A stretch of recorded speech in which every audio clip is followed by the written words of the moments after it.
a gente seguir o caminho do mal. Um homem que leva a sua jornada como algo banal, no final se dá mal.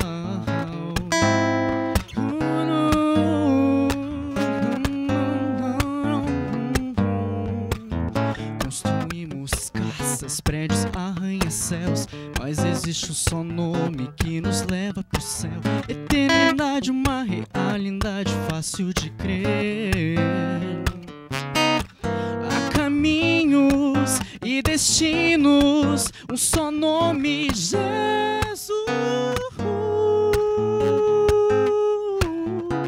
Há caminhos e destinos, um só nome, Jesus Cristo.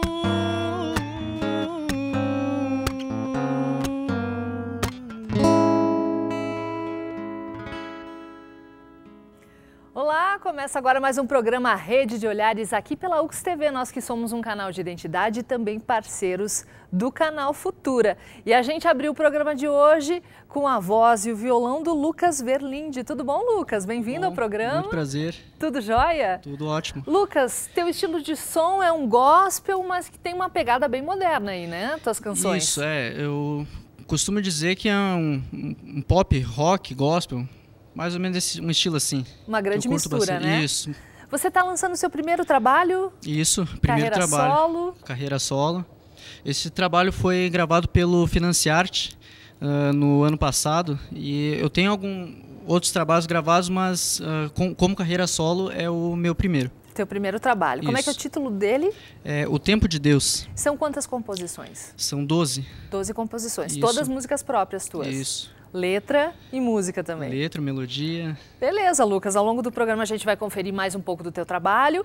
Mas agora eu quero saber, entrando no assunto do programa de hoje, se você conhece mitologia grega, já ouviu falar? Olha, mitologia grega eu tenho pouco conhecimento, mas alguma coisa sim.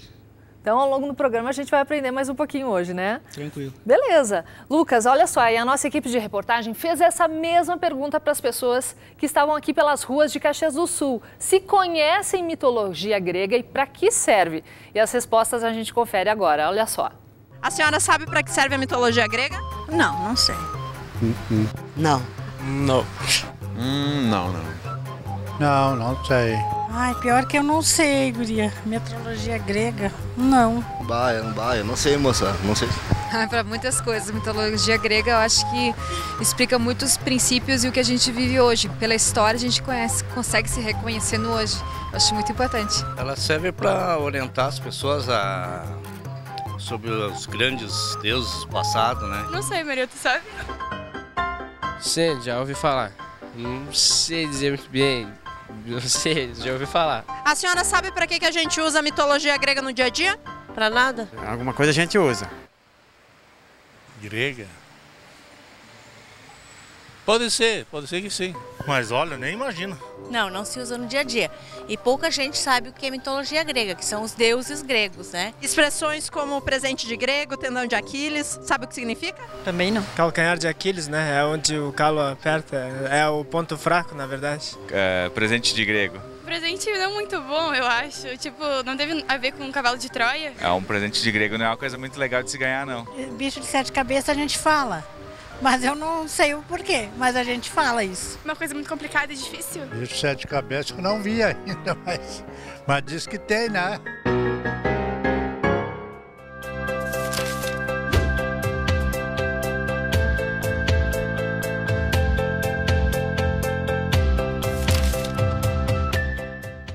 Mitologia para quê? Esse é o tema do nosso programa de hoje aqui no Rede de Olhares. Para falar sobre esse assunto, convidamos dois especialistas na área. A professora Gisele Mantovani, professora de Línguas e Literatura, bem-vinda. Professor Fernando Fantinel, nosso professor de Filosofia aqui da Universidade de Caxias do Sul. Tudo bem? Bem-vindo. Tudo bem, obrigado. Na plateia, os alunos do Colégio Mutirão aqui de Caxias, acompanhados da direção e também dos professores. Vamos saber o que é mitologia grega com eles? Afinal de contas, eles têm aula de filosofia. Teu nome? É Marina. Tudo bom, Marina? Tudo. Marina, o que é mitologia grega? Explica pra gente, o que você acha? Mitologia grega eram os mitos e os deuses, as histórias inventadas antigamente, utilizados para explicar fenômenos e coisas que aconteciam no dia a dia das pessoas quando elas não tinham a ciência para conseguirem saber o que de fato ocorria. Então elas inventavam histórias para explicar as coisas que aconteciam. E aí, professor Fernando, tá certa a resposta? Tá perfeita. Claro, sim, acho que a Marina fala muito bem sobre isso, melhor do que eu poderia falar. Acho que ela foi muito sintética e tocou no assunto principal. Ou seja, a mitologia surge pela necessidade que nós, seres humanos, temos, né, de oferecer explicações para o mundo que nos cerca. No primeiro momento, como nós não temos ainda ciência, né, ciência, os primórdios da ciência só vai surgir por volta do século VI, VII a.C., com alguns filósofos da Jônia, da Ásia Menor e assim por diante, né? Nós temos, no entanto, a necessidade de oferecer explicações para o mundo que nos cerca muito antes do advento da ciência, do advento da filosofia e assim por diante. Então foi um modo que nós encontramos de explicarmos o mundo que nos cerca, ou seja, nós seres humanos precisamos de explicações. Se nós não temos explicações para as coisas, sejam físicas, sejam existenciais, nós nos angustiamos. Uma pitada de angústia é necessária, porque uma pitada de angústia faz com que nós nos movamos e busquemos essas explicações. O excesso dela, angústia, é prejudicial porque nos paralisa, né? Mas, de qualquer forma, quando se atribui aos deuses, etc., é exatamente isso que a Marina trazia. Uma tentativa de oferecer uma explicação e de buscar verdades para aquilo que nos cerca. Nós, seres humanos, precisamos de verdades para continuar vivendo, ainda que essas verdades sejam provisórias, como foi um momento em que essas verdades não totalmente foram superadas, porque nós ainda não fizemos o rompimento do mitós para o logos, ou seja, de uma explicação mitológica do mundo, para uma explicação mais racional do mesmo. Nós continuamos ainda muito permeados pelos mitos e isso é necessário. Acho que nós não vamos fazer nunca esse rompimento total. E se fosse possível fazer esse rompimento total, eu acho que não seria nem sequer bom, porque nós somos norteados por isso. O Jung usa a expressão, trouxe o conceito arquétipos, né? Aqueles arquétipos que nos constituem estão fundamentados, basicamente, principalmente, no período mitológico, ou seja, nós ainda somos norteados por elementos da mitologia grega, mitologia latina e outras tantas mitologias. Mas no nosso caso ocidental, mais mitologia grega e posteriormente latina, né? Muito bom, vamos saber então se esse pessoal gosta da mitologia grega ou não. Teu nome? Meu nome é Eduarda. Tudo bom, Eduarda? Quantos anos você tem? 10. Em que ano você está? No 5º ano. No 5º ano. Você já tem aula de filosofia, né? Sim. E gosta de mitologia grega? Gosto. Tem algum mito, assim, uma história especial que você mais gosta? É que eu não sei muito bem. Mas gosta? É. Vamos ouvir teus colegas também. Teu nome? Meu nome é Gustavo Ferrari Schiavo. Eu gosto bastante do jeito dos mitos, porque eles mostram bastante nosso passado, de um jeito, como posso dizer, mais superior, sobre deuses e coisa desse tipo. E várias aventuras também, né, Gustavo? Que são bem legais, né? Tá bom, obrigada. Professora Gisele, a gente bebe muito desses mitos aí quando a gente fala das artes, no cinema, vários filmes aí, teatro. Eles são uma referência tão importante que todas as artes se apropriam, né, dos mitos. Eu só queria fazer uma correção, eu não sou especialista em mitologia grega, eu estudo, gosto muito de estudar, mas ainda não sou especialista, tá bom? Então, como tu disseste, a gente vê filmes, não só uma releitura ou uma transformação em, digamos, em cinema de um mito, mas inspirações também, né? Às vezes a gente vê um pedacinho de um mito ou um episódio que seja passado, sei lá, no presente, numa guerra, num lugar em que a gente conhece, mas eles conseguem adaptar e colocar aquele fundamento, né, do que seria o roteiro básico do mito e nós nos reconhecemos, ou reconhecemos as características dos personagens, reconhecemos a sequência de ações. É como aquele mito, então tudo fica mais fácil de ser explicado, com mais sentido, né? Então... Pois é, professor, os mitos centrais da cultura grega, eles ajudam a gente a até nos entender melhor, entender a nossa própria vida. Isso que a professora Gisele também colocava, né? Sem dúvida, porque eles chegam até nós e boa parte, para não dizer assim, para não incorrer no risco do exagero, né? Tudo em nosso comportamento, tudo que ocorre, de um certo modo, de um modo muito certo, está correlacionado com a mitologia. Não tem como desvincular isso. E nós temos, assim, no momento presente, que chega até nós, muitas situações, como, por exemplo, agora o Lucas nos brindava com a sua música, né? Quando a música do Lucas tem uma harmonia. A harmonia, quando se fala na harmonia da música, quando alguém está harmonicamente bem vestido, a mesa está harmonicamente dada, mas a harmonia da música, harmonia, quando nós falamos de harmonia, nós estamos nos referindo a um ser mitológico. A harmonia é filha de Ares, deus da guerra, e Afrodite, deus da beleza e do amor, que tem mais 3 irmãos, né? Olha os irmãos, né? Deimos, terror. Quando nós vamos assistir um filme de terror, nós estamos nos referindo a um ser mitológico. Quando, o outro irmãozinho da harmonia, Eros, deus do amor, relação erótica e assim por diante. Phobos, medo. Ora, terror, medo, amor, tinha que ter uma harmonia para botar isso em dia. O CD do Lucas, quando ele traz como título O Tempo e Deus, é isso? Ou seja, ele está se referindo a 2 seres mitológicos. O tempo é Cronos. Deus, são os primeiros deuses, como a Marina colocava antes, que nós buscamos as informações e assim por diante, tentativa de explicar o mundo através das divindades. Então nós utilizamos palavras, não apenas do léxico comum da língua portuguesa, mas também conceitos, né, um pouco mais elaborados e tal, que fazem parte do nosso vocabulário cotidiano e a gente não se dá conta de que são elementos trazidos da mitologia, são expressões trazidas da mitologia. A própria Afrodite e Ares, que eu há pouco me referia, Afrodite, deusa da beleza e do amor, Ares, deus da guerra. Olha o símbolo que se utilizamos, se é que se pode falar ainda em 2 gêneros hoje, enfim, acho que hoje nós temos uma multiplicidade de gêneros, teria que ser reestudado e reavaliado. Mas, de qualquer forma, para o gênero feminino, o símbolo utilizado é um círculo com uma cruzinha logo abaixo. Essa cruzinha não é para que as pessoas se ajoelhem na frente e façam orações, não. Essa cruzinha é um cabinho e esse círculo é um espelho, é o espelho de Afrodite. Ou seja, para a mulher foi destinado como símbolo, né, do gênero feminino, nesse caso, um espelho onde fica-se apenas observando a sua beleza plástica, na fragilidade do vidro, e assim por diante, quer dizer, tem toda uma conotação aí que a gente pode trazer para o comportamento que se adota hoje, né? Já o símbolo do gênero masculino é também um círculo, no entanto não é um espelho, é um escudo.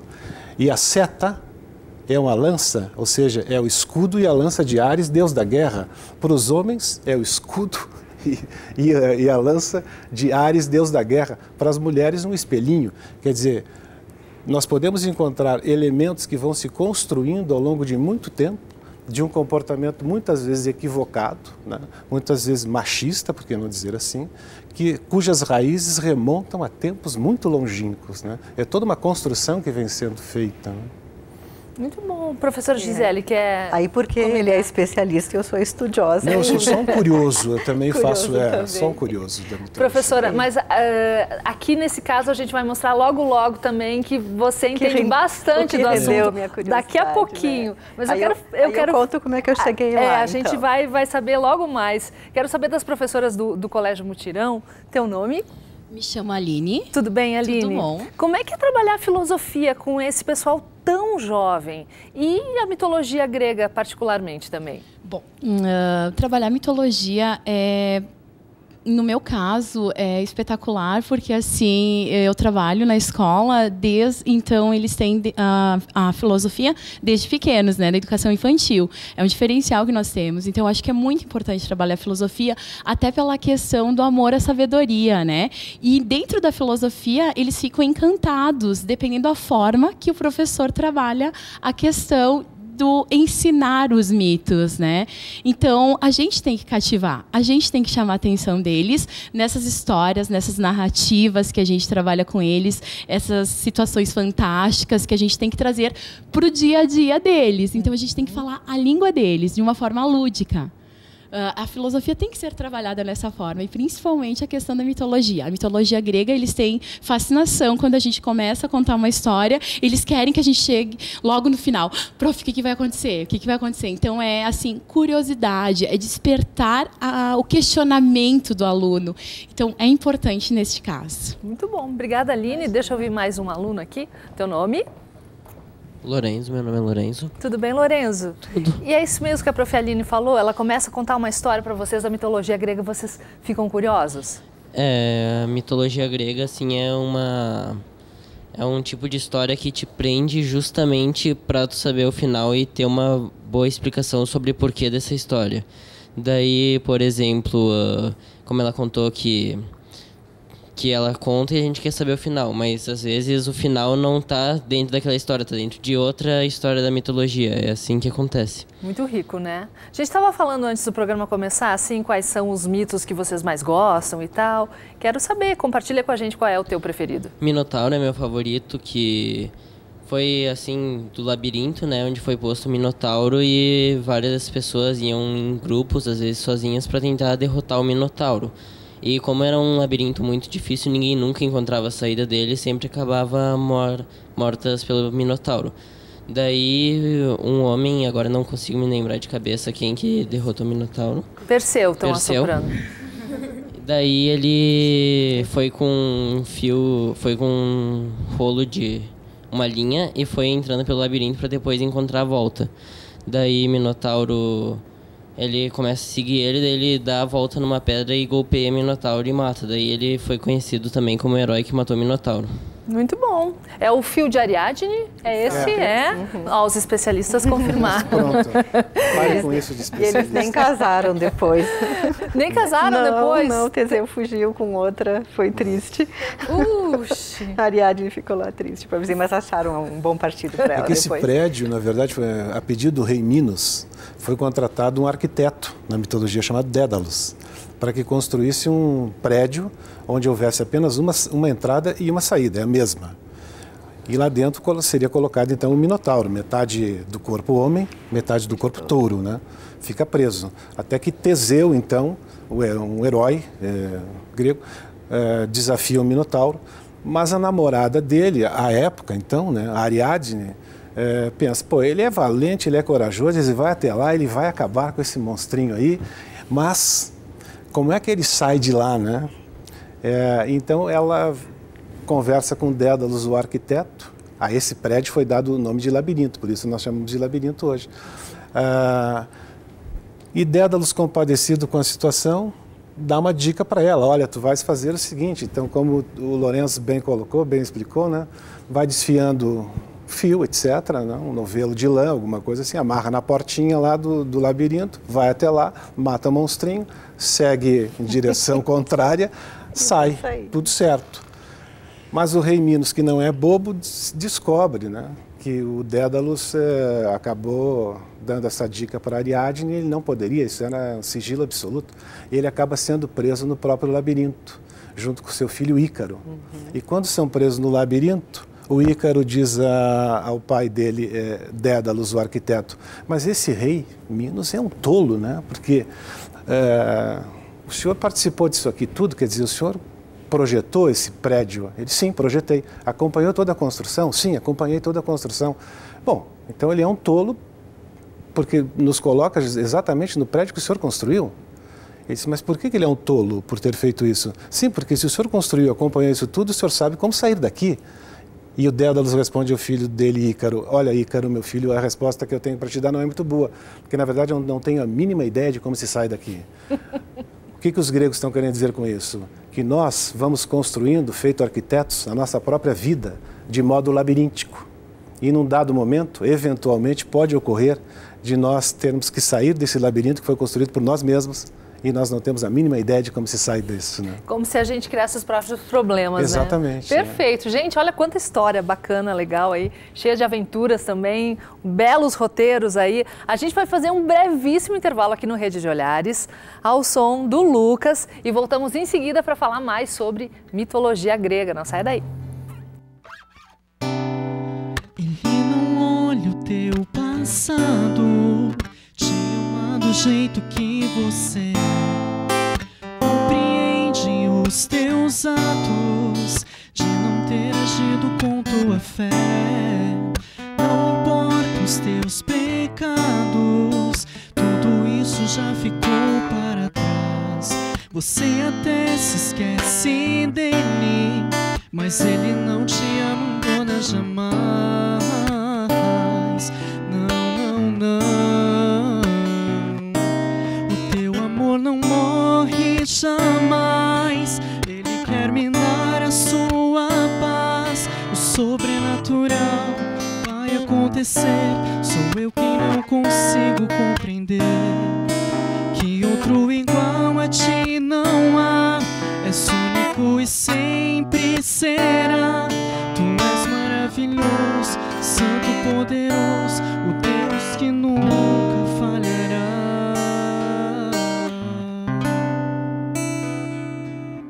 Voltado ao resgate das tradições do Rio Grande do Sul, o Terra apresenta a cultura gaúcha, a música nativista e seus melhores intérpretes e grupos musicais.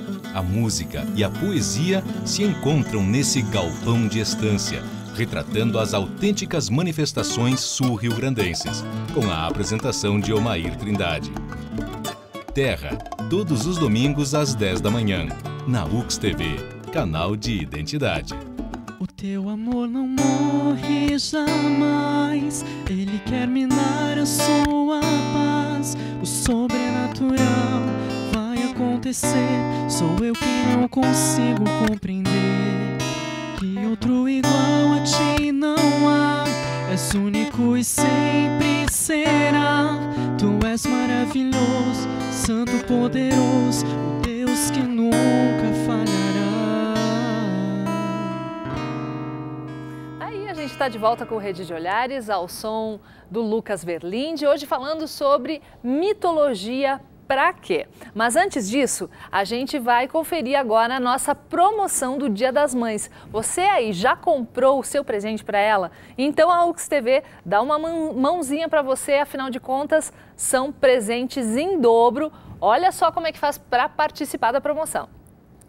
De todas as datas do ano, o Dia das Mães tem afeto em dobro. E por isso, a UX TV e a UX FM vão dar 2 presentões para 2 mamães. Num deles tem uma bolsa da Santa Lola, uma forma para bolo da Multiflow e um presente da Raqueles Moda Íntima. E tem mais! No outro kit, um brinde do Centro de Reprodução Humana Embryos, um almoço para 2 pessoas no restaurante Pomodoro e produtos da Empório Beauty Store, todos de Bento Gonçalves. Para participar, mande uma foto sua de um momento especial entre você e sua mãe. Curta nossas páginas da UX TV e UX FM no Facebook e envie sua foto por lá. A promoção vai até o dia 10 de maio. As 2 fotos mais criativas levam esses presentões. Participe e boa sorte! Tá aí, ainda dá tempo, até dia 10 de maio, mande sua foto aqui pra gente. Dá vontade de ganhar tudo isso, né, Prof. Gisele? Nós que somos mães, né? Com certeza. Prof, tem um livro que a gente gosta bastante, né? Eu trouxe você também. A Sabedoria dos Mitos Gregos, Luc Ferry, é isso? Mais de 700 mil exemplares vendidos no mundo inteiro, obra traduzida em mais de 14 países, né? Ou seja, a mitologia grega ela ainda fascina e muito, né? O que a gente pode falar aí dessa obra também? Como colocou o professor Fernando, a mitologia nos é necessária. E foi num momento de necessidade de me entender realmente que eu comecei a estudar. Talvez agora vocês consigam fazer até uma relação. Eu não vou me lembrar exatamente qual foi o episódio, qual foi o fato, mas aconteceu algo entre mim e uma pessoa muito querida que eu magoei essa pessoa de alguma forma. E eu não lembro exatamente o que. Mas eu me senti assim como, nossa, uma pessoa horrível e só eu chegar perto parecia que eu ia fazer muito mal para essa pessoa. E de repente veio aqui assim, eu pareço uma medusa, sabe? Que eu vou olhar para ele e vou destruir ele, mas eu não quero, né? Eu quero bem essa pessoa, não quero fazer mal. E aí comecei a estudar, mas será que a medusa era malvada mesmo? Será que não foi, sabe, só um acidente que ela transformava as pessoas em pedra? E comecei a estudar, sabe? Comecei a verificar tudo que tinha de medusa, foi indo, até que eu cheguei aqui nesse livro, né? Que o subtítulo é Aprender a Viver. E realmente fazendo relações, né, da mitologia, dos mitos, dos conceitos fundamentais com o nosso dia a dia, com as nossas vivências, com as nossas angústias, como colocou o professor Fernando, né?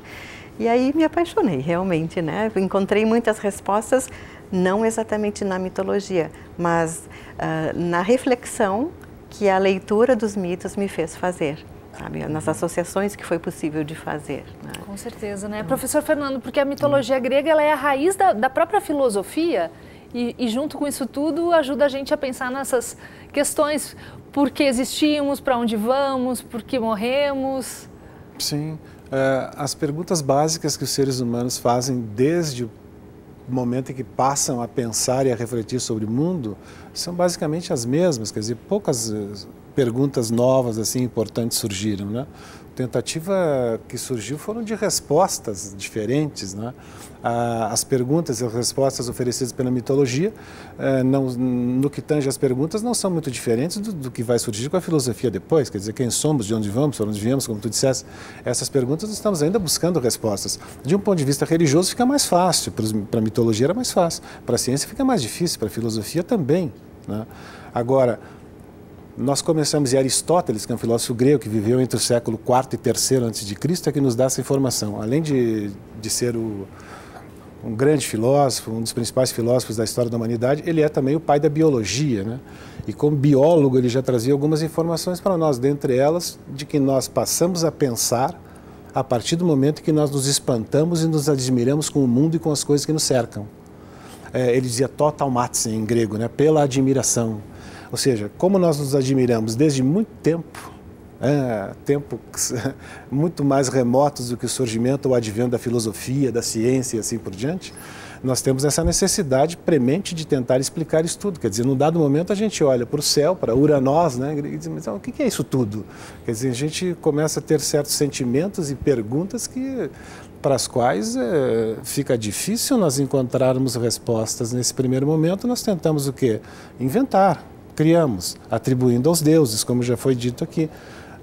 É uma tentativa, no primeiro momento, de tentar resolver e apaziguar o nosso problema naquele momento pela mitologia, né? Agora, depois nós vamos ter um rompimento com esse período e vamos tentar explicar o mundo de forma mais racional, que é o advento da ciência, o advento da filosofia, assim por diante. O Piaget usa duas expressões, assim, dois palavrões estranhos, mas enfim, o ontogenético e o filogenético. Ontogenético, de ontos, ontico, ser. Significa o seguinte, assim, a história individual. Na história individual de cada um de nós estaria representado o filogenético, ou a filogenia, a história da humanidade como um todo. Por isso nós temos aqui presentes. Olha só, esses meninos que estão presentes aqui, alguns mais novinhos, outros já entrando na adolescência, coisas desse tipo. No primeiro momento, como é que nós, enquanto crianças, tentamos explicar o mundo? Por um viés totalmente mitológico, quer dizer, nós estamos andando de carro e daqui a pouco a lua está do lado esquerdo, daqui a pouco a lua está do lado direito, e nós perguntamos, mas a lua está indo para a praia com a gente? Quer dizer, está indo passear também? Quer dizer, e tem toda uma explicação que a criança consegue dar sobre isso que nós adultos não conseguimos. Porque a criança consegue entrar nesse mundo lúdico com uma facilidade muito maior do que nós adultos. A razão, muitas vezes, nos impede de fazer isso, né? Então, no primeiro momento, nós temos isso. É a infância, individualmente falando, mas a infância da humanidade também se dá representada, então, pela mitologia. Quando começamos a desconfiar que aquelas explicações dadas na infância já não satisfazem mais, entramos na adolescência e começamos a botar as manguinhas de fora, desconfiando que algumas coisas não são exatamente como nos disseram, ou coisas desse tipo, estamos entrando na adolescência. É o surgimento da filosofia, né? E chegamos ao século XVIII, idade das luzes, do iluminismo e assim por diante, onde a razão deveria explicar tudo. E temos essa influência até hoje. Eu acho o seguinte, que os mitos servem, a mitologia, para que nós possamos, como bem disse a professora, nos compreendermos melhor, né? E podemos, a partir disso, quem sabe, também vivermos melhor, né? Ou melhores. Agora, não dá, mesmo como adultos, né, para tentarmos explicar tudo racionalmente.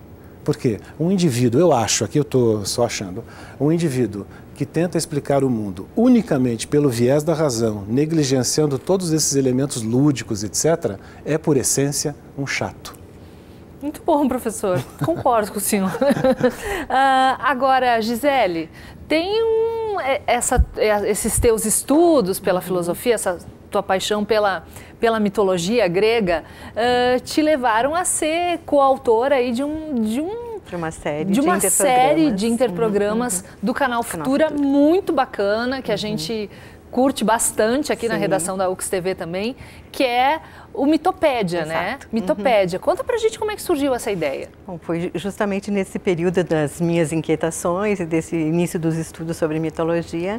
Eu já fazia parte do Conselho de Educadores do canal Futura e pela coordenadora de conteúdo foi lançada uma pergunta se a gente teria alguma ideia para transformar num programa. E eu justamente pensei nisso que vocês conseguiram fazer, sair às ruas e perguntar para as pessoas se elas sabiam o que significava aquela expressão, calcanhar de Aquiles, né, contentar gregos e troianos, etc. Né? Lancei essa ideia e uns 6 meses depois fizeram contato perguntando se eu gostaria de levar isso adiante, né, como um projeto para resultar em programas realmente. Né? Então foi feita uma seleção de quais expressões nós explicaríamos. Eu fiz toda a pesquisa de conteúdo e participei da elaboração do roteiro. E eles tiveram uma ideia muito legal, que foi transformar isso numa linguagem que fosse acessível ao público mais jovem. É um desenho animado. É um desenho animado, exato. E a linguagem que eles utilizaram também foi uma linguagem muito descontraída, muito informal, que cativa realmente todo mundo, né? Então a gente vai fazer o seguinte, nós separamos trechos de 3 episódios da Mitopédia e a gente vai conferir agora para depois comentar mais um pouco, olha só.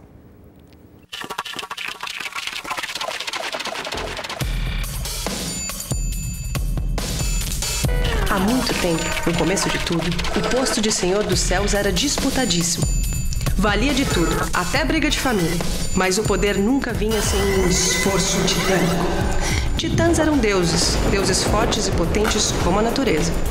Crono, o deus do tempo, era um dos titãs. Ele assumiu o cargo de Todo-Poderoso e já começou os trabalhos assombrado por uma profecia. Ele seria derrotado e substituído pelo próprio filho.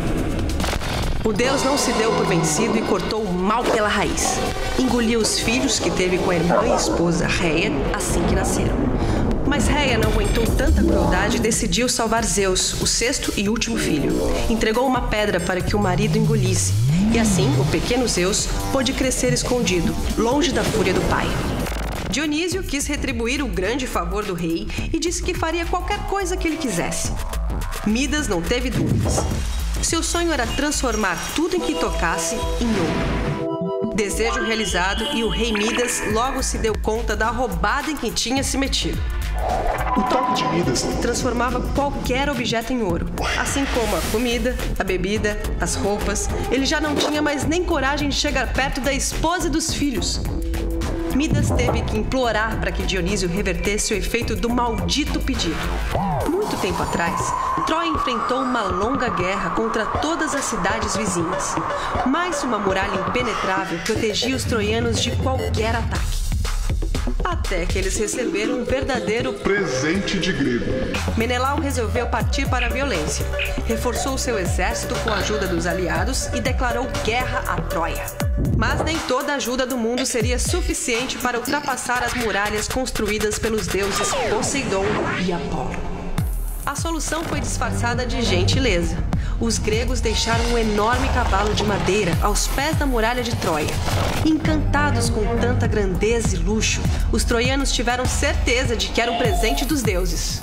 Rapidamente levaram a relíquia para dentro da cidade. No meio da madrugada, sem fazer muito alarde, o exército grego saiu de dentro do cavalo e massacrou a cidade de Troia. A rainha Helena foi levada de volta a Menelau e os troianos nunca esqueceram o presente de grego que ganharam naquela noite. Tá aí, prof. Gisele. Então a gente separou 3 episódios com as expressões esforço titânico, toque de Midas e presente de grego, né? São trechos assim, todos que a ideia dessas expressões que permanecem no dia a dia nosso, né? Inclusive no final de cada episódio eles dizem, né, que a mitologia grega continua presente nos nossos dias e colocam algumas imagens representando situações cotidianas, né, em que poderia se aplicar, né, por exemplo, presente de grego, alguém ganhando alguma coisa. Um gatinho, um gatinho, né? um quadro enorme que não sabe onde é que vai colocar, ou, enfim, agora eu não vou saber dizer todos os decoros, assim, mas cada um deles termina, né, com uma forma de aplicar situações cotidianas que as pessoas, então, vão identificar mais facilmente e pensar, ah, tá, então é isso que significa essa expressão.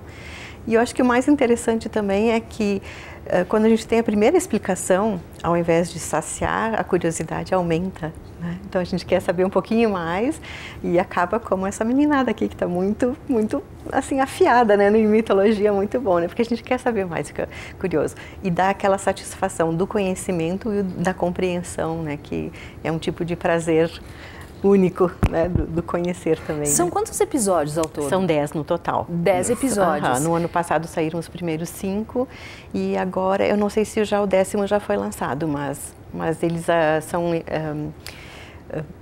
fugiu a palavra, veiculados né, no intervalo de um programa e outro, por isso que chama interprograma. Interprogramas. Né? E é legal assim também, Prof. Gisele, porque além da linguagem do desenho animado, a gente vê ali os heróis mandando mensagem no celular. Sim, partiu Guerra de Troia, por exemplo. Eles fazem selfie também, então são tem linguagens... memes e tal. É legal isso também, esse Sim. jeito moderno que teve, né? Foi a proposta realmente, né, do grupo que criou, enfim, né, essa parte visual, né, e da linguagem, eles fizeram essa proposta. Vamos fazer algo bem despojado, né, para que não fique chato realmente. Eu acho que eles acertaram em cheio.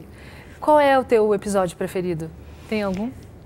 Eu acho que eu gosto daquele da Caixa de Pandora, porque quando o Prometeu engana, né, os Zeus, né, ele diz, escolhe qual é a dádiva, né, que você quer. Então ele pega lá um monte de ossos e cobre com uma suculenta camada de gordura, assim, que parece que é aquela coisa bem boa, né, e deixa a carne reservada, coberta com uma coisa assim que parecia muito feia. E Zeus olha e diz, não, esse daqui é para os deuses, que é a parte melhor, né, em vez é a outra parte.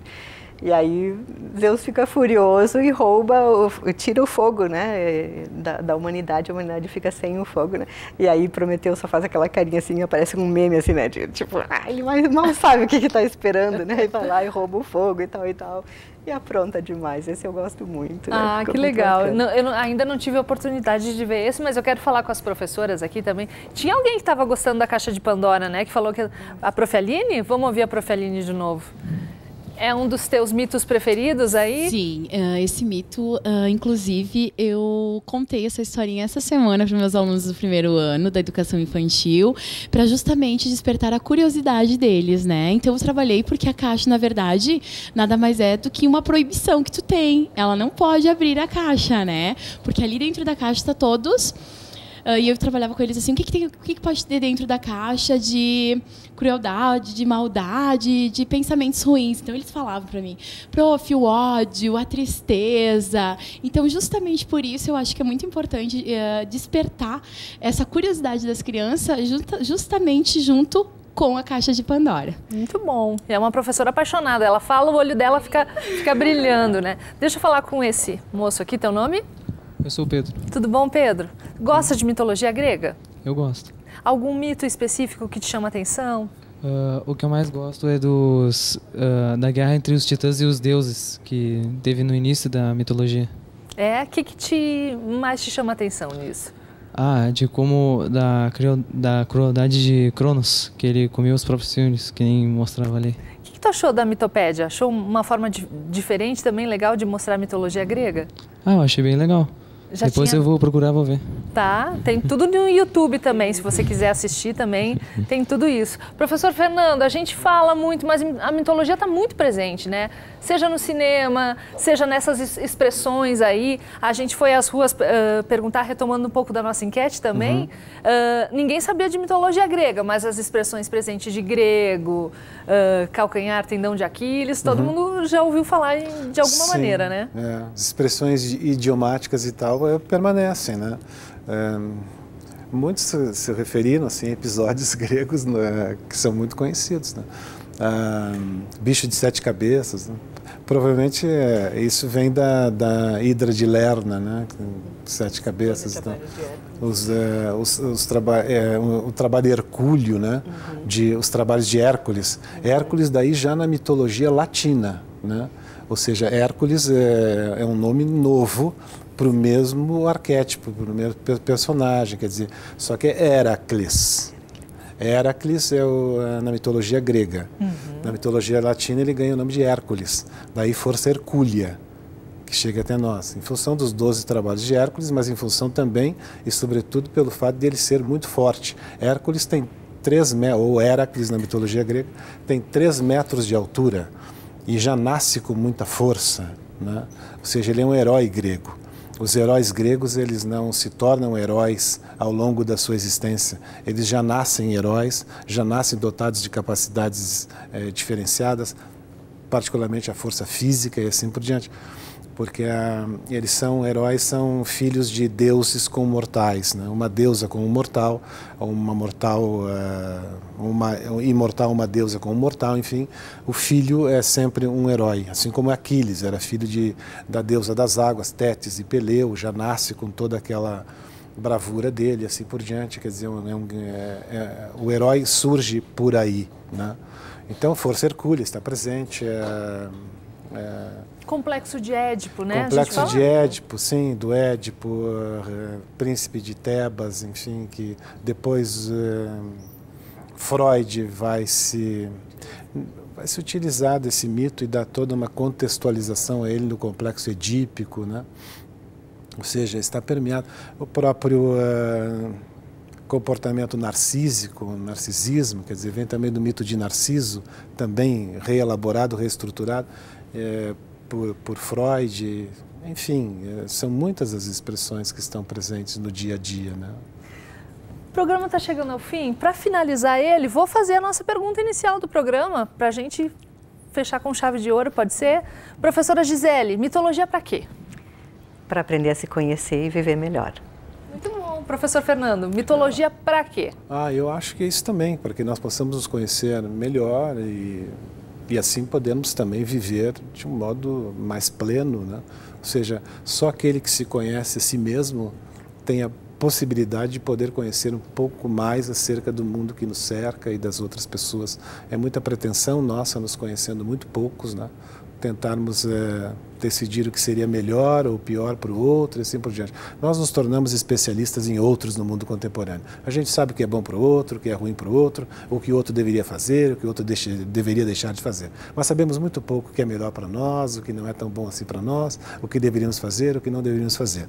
E só para encerrar, estou me estendendo, depois vocês, sei lá, se eu falar muito, vocês editam isso aí, vocês cortem, mas eu não posso deixar de falar também no Dia das Mães, que foi trazido também aqui, né? Mandar, se for possível, quero mandar um beijo muito grande para minha mãe, que agora pela manhã saiu de uma cirurgia, né? Bem sucedida, está tudo bem, já recebi a notícia que ela está legal, está tudo bem, um beijo grande lá para minha mãe. E pensar o seguinte, na mitologia, todos nós na mitologia somos filhos da Mãe Terra, ou seja, todos nós viemos de Gaia. Então, quer dizer, todos nós somos filhos, queiramos ou não, de um ser mitológico, que seria a mãe maior de todos nós. Mãe é imortal. A mãe só morre quando nós morremos. Ok. O nome da sua mãe, professor? É Cília. Cília. Então, um abraço para a dona Cília. E a gente encerra o programa de hoje ao som do Lucas. Agradeço a todos vocês do Colégio Mutirão, prof. Gisele, professor Fernando. A gente se vê numa próxima. Até mais.